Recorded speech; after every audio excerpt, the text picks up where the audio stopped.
भूखल बाहनिए पाती जिया बरतिया जाए द पापाना हमके नदिया नहाए जाए द पापाना।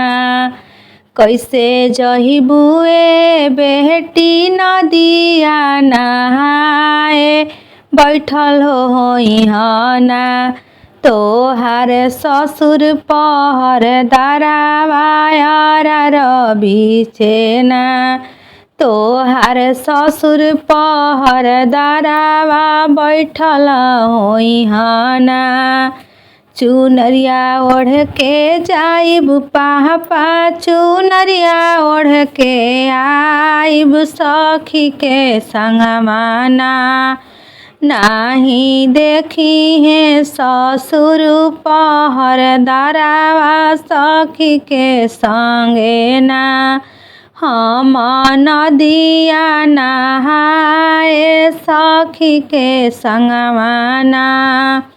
भूखल बहानिए चाचा तिजिया बरतिया जाए तो चाचाना हमके तिजिया नहाए जाए द चाचाना। हमके नदिया नहाए जाए द चाचाना। हमके तिजिया नहाए जाए द चाचाना। कैसे जहिबुए बेटी नदिया नहाए बैठल बनना तोहरे भसुर पहर दरावा बैठल होइहना।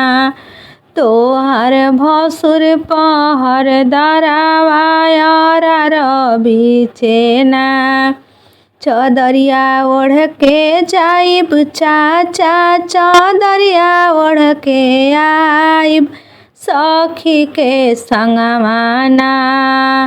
हम नदिया नहाए सखी के संगमाना। नाही देखी है भसुर पहर दरावा सखी के संगमाना। भूखल बहानिए भैया तिजिया बरतिया जाए द भैया ना हमके नदिया नहाए जाए द भैया ना।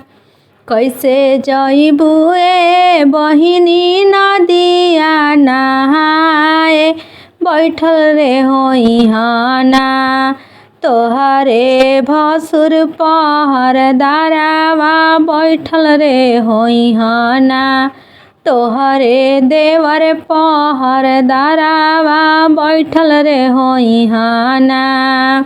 तोहर देवर पहर दरावा यार बिछेना चुनरिया ओढ़ के जाइब भैया चुनरिया ओढ़ के आइब सखी के संगमाना। हम नदिया नहाए सखी के संगमाना। बोन बतिया करबो तिजिया तिजिया बरत खास जी मन बोन बतिया करबो तिजिया तिजिया बरत खास जी। चाहे तुके तनो मरबो पियावा मनबो नहीं बात जी।